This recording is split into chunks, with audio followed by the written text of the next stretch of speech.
অল্প পুঁজিতেও পুরুষের পাশাপাশি স্বাবলম্বী হচ্ছেন নারীরা। তবে এটা কোনো শহর কেন্দ্রিক নয়, একেবারে প্রত্যন্ত গ্রামাঞ্চলে। তার প্রমাণস্বরূপ যদি আপনাদের আমি একটু দেখাই, এই যে দেখতে পাচ্ছেন, এখানে কিন্তু অনেকগুলো ছাগল রয়েছে। বলতে পারেন ছোট্ট একটা ছাগলের খামার। দূর থেকে আসলেই সেরকমই দেখা যাচ্ছে, একসাথে অনেকগুলো ছাগল ঘাস খাচ্ছে। আর দৃশ্যটা দেখতেও খুবই সুন্দর লাগছে। তবে আপনাদের কাছে ক্ষমা চেয়ে নিচ্ছি, আমরা ক্যামেরার অফলাইনে এখন কথা বলবো এই খামারের যে মালিক তেনার সাথে। আসসালামু আলাইকুম। ওয়ালাইকুম আসসালাম।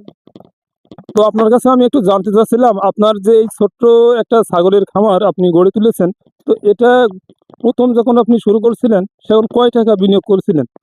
আমি প্রথম একটা ছাগল কিনেছিলাম যখন, তখন 9টা মুরগির বাচ্চা আর একটা হাঁস বেচে 1100 টাকা দিয়ে একটা ছোট্ট ছাগলের বাচ্চা কিনেছিলাম। তাই ঠিক। থেকে মানুষ করে বড় করে এখন আমি এত দূর এসে গেছি। তো আমার যে দর্শক তাদের সম্পর্কে, মানে তাদের উদ্দেশ্যে আপনার কোনো কথা বলার আছে কিনা যদি একটু বলতেন।